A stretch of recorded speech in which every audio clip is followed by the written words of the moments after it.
सबसे पहले तो बच्चों मैं आपको आपको और आपके परिवार को मेरी तरफ से दीपावली की हार्दिक शुभकामनाएं। और उम्मीद है कि आप घर पर स्वस्थ होंगे, अच्छे होंगे। और यदि आप पटाखे चलाओ तो सावधानी पूर्वक चलाना, ठीक है बच्चों। चलो अपन अपनी प्रश्नावली पर चलते हैं और अपनी प्रश्नावली चल रही है 1.3। चलो देखते हैं पहला प्रश्न क्या कहता है। पहला प्रश्न कहता है कि व्यापक नियम का प्रयोग कीजिए। व्यापक नियम का प्रयोग करते हुए ये जोड़ दे रखे हैं अपन को और जोड़ और ये बाकी दे रखे हैं, तो इनको हल करना है। अब देखो बच्चों, व्यापक नियम क्या होता है पहले मैं आपको बता देता हूँ। अब ये देखो, जैसे मैंने इस सवाल से ही समझा देता हूँ, बाकी का उदाहरण तो आपको अपनी तरफ से 4 उदाहरण घर पर करने हैं। ये सवाल में दे रखा है। अब ये देखो 730 है, तो चलो आप ही को ही समझना है कि ये 700 के ज़्यादा निकटतम है या 800 के। और ये दे रखा है 998, तो ये 998 900 के ज़्यादा निकटतम है या 1000 के। तो आप सभी को पता होगा कि जैसे 730 है तो 800 तक पहुंचने के लिए 70 जोड़ना पड़ेगा। तो ये सबसे निकटतम किसके है? 700 के। अब ये देखो 998 दे रखा है, तो 998 900 के निकटतम ना होकर 1000 के निकटतम, क्योंकि इसमें 2 जोड़ देंगे तो 1000 बन जाएगा। तो ये होता है कि व्यापक नियम का अर्थ होता है इनके जितने भी निकट है ना, निकट जो मान है उसको उस बिंदुओं में चेंज करो ताकि आपको आसानी हो जाए और आसानी होने के बाद ही इसको जोड़ सको। चलो देखते हैं पहला सवाल क्या कहता है। अब पहला सवाल करने के लिए अपन को क्या करना पड़ेगा, जैसे अपन ने ये पहला सवाल है अपन ने किया, देखो डायरेक्ट ही करना है केवल, और कुछ भी नहीं करना। 730 दे रखा है तो इसकी जगह लिखना है, यहाँ पर लिखना पड़ेगा केवल एक चीज़ नहीं करना पड़ेगा कि 730 के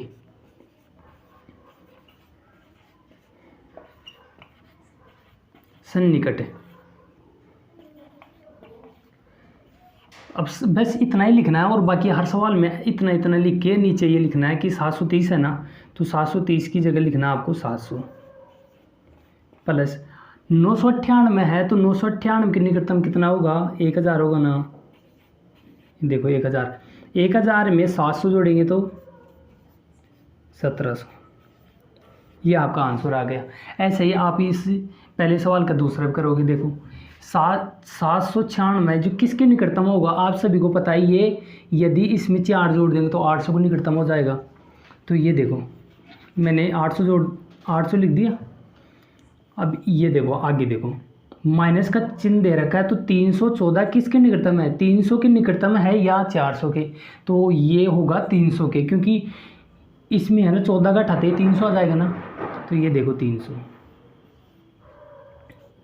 800 के अंदर 300 का घटाएंगे तो कितना आएगा? 500।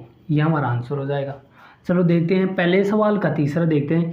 1200 यानी कि 12904। आप सभी को पता होगा 12900 यानी कि ये 12000 के निकटतम है या 13000 के। तो आप सभी को पता है कि भाई 13000 होने में 100 ही घट रहे हैं, यानी कि 96 घट रहे हैं। 96 जोड़ने से क्या हो जाएंगे? 13000 हो जाएगा। तो डायरेक्ट ही अपन क्या लिखेंगे?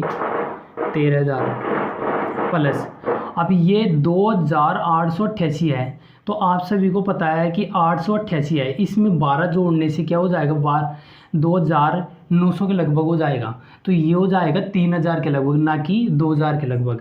तो इसमें 3 जोड़ेंगे, ये देखो 3 लिख दिया और 13000 में 3 जोड़ा तो ये हो जाएगा 16000।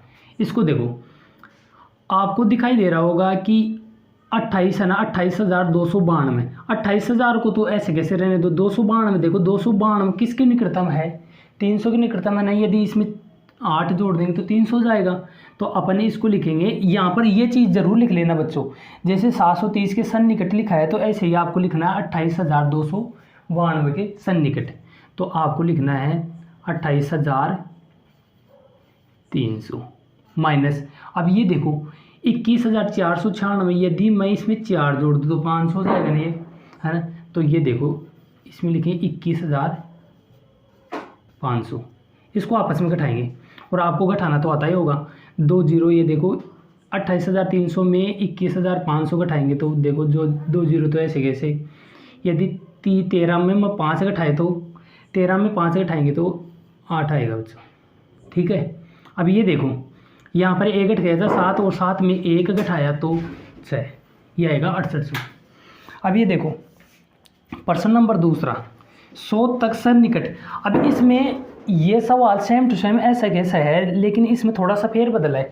इसमें क्या फेरबदल है कि ये ऐसे कह रहे हैं 100 तक सन्निकट, और इसमें ऐसे भी लिखा हुआ कि आगे डैश लगा के 10 के सन्निकट, 10 के सन्निकट।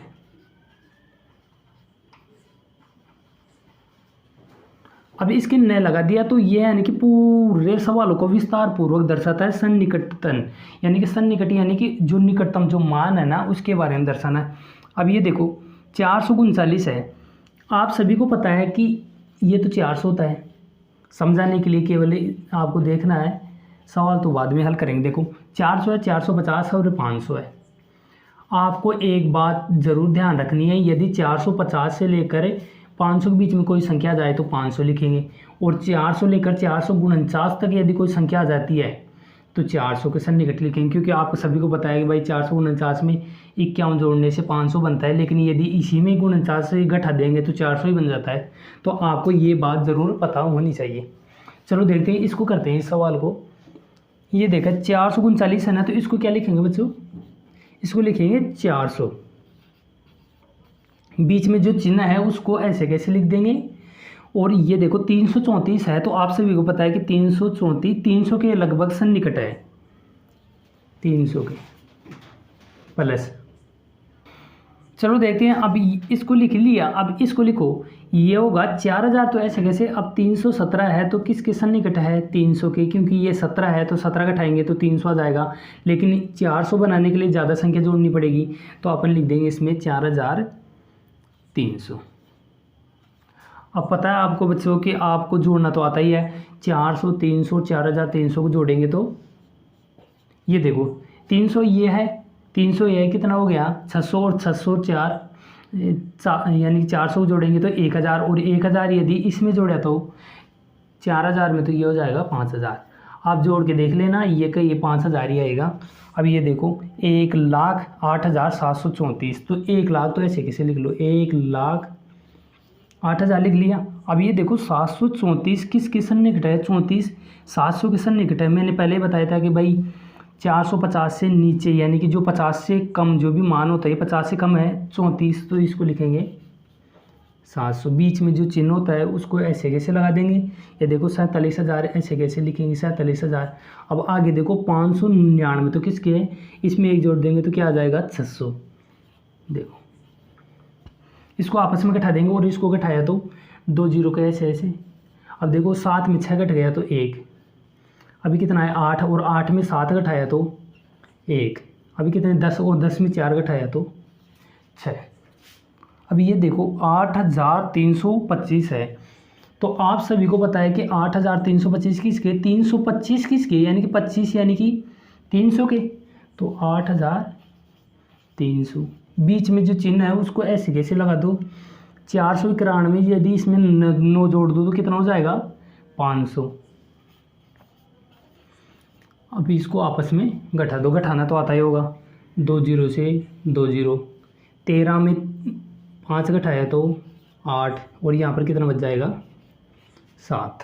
ये देखो चौथा सवाल करेंगे, तो ये होगा देखो 4,89,348 है, तो 50 से तो कम ही है, तो यहाँ पर लिखा जाएगा 300। तो ये 4,89,300 माइनस ये देखो 48,365 है, तो 50 से ऊपर है 65, तो यहाँ पर लिखा जाएगा 400, 48,400। अब आपको पता है कि 4,89,300 में 48,400 घटाएंगे तो कितना आएगा, तो घटाना तो आता ही है आपको, तो घटा देंगे। देखो डायरेक्ट 0 0, 13 में 4 घटाए तो 9। अब ये देखो यहाँ पर कितना बच गया था 8, और 8 में 8 गया तो 0। अब ये देखो 8 घट गया ना, तो अभी यहाँ पर कितना बचा, यानी कि 8 में 4 गया तो 4, और 4 का ऐसे कैसे, ये आपका मान आ गया। चलते हैं तीसरे सवाल पर। चलो देखते हैं तीसरा प्रश्न क्या कहता है। इसमें भी ऐसे दे रखा है, व्यापक नियम का प्रयोग करते हुए इन सवालों को हल कीजिए। अपन ने जो पहला और दूसरा सवाल जो हल किया है उसमें प्लस माइनस करना था अपन को, किसी संख्या को जोड़ना था, घटाना था। लेकिन इसमें क्या करना है, अपन को गुणा करना है। बात वो है कि इसका सन्निकट मान निकालना है अपन को। अब आपको पता है कि 378 है, 78 है। अब इसमें ये किसके सन्निकट, आप सबको पता है कि 50 से ऊपर है, ये 78 है, तो किसके सन्निकट होगा, 600 के। और इधर देखो ये 161 है, तो 50 से ऊपर है 61, तो किसके सन्निकट होगा, ये होगा 200 के सन्निकट,